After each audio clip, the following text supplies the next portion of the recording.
Congressman Bob Good here with your weekly Good News from Washington.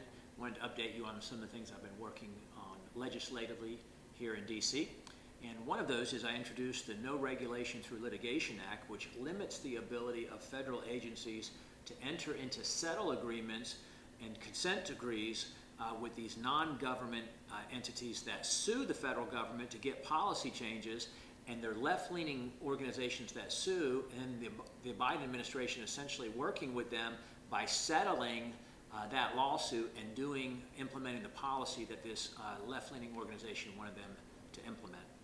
On the floor, voted this week for the Deterrent Act, which would require greater reporting standards for colleges to disclose if they're receiving foreign dollars to their college. Colleges across the country are getting millions, and in some cases even billions of dollars from these foreign entities, some of those adversaries such as China, and this would require greater disclosure to the public, to parents, and to students as to who is influencing their respective college campus.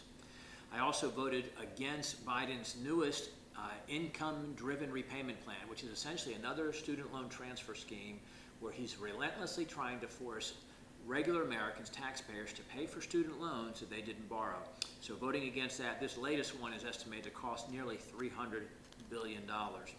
In our Ed and Workforce Committee, we held a hearing on anti-Semitism on college campuses, and I had a chance to question the presidents of Harvard, Penn, and MIT about how they're not protecting Jewish students on their campuses, and while they're essentially supporting anti-Israel, anti-Semite demonstrations and gatherings on their college campuses.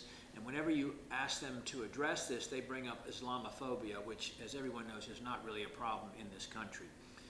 Finally, in the Budget Committee, we held a hearing about reforms to rein in our unchecked federal spending, and particularly our mandatory spending as well as our discretionary spending, and what kind of reforms are we going to put in place to try to address the greatest fiscal crisis this country has ever faced. We've never had $34 trillion in national debt. We've never had a $200 billion monthly deficit like we do now. And we in the Republican majority have got to show the American people that we are willing to cut our spending and bring fiscal reforms that will save the country economically and financially. So thank you for the privilege of representing you in Washington.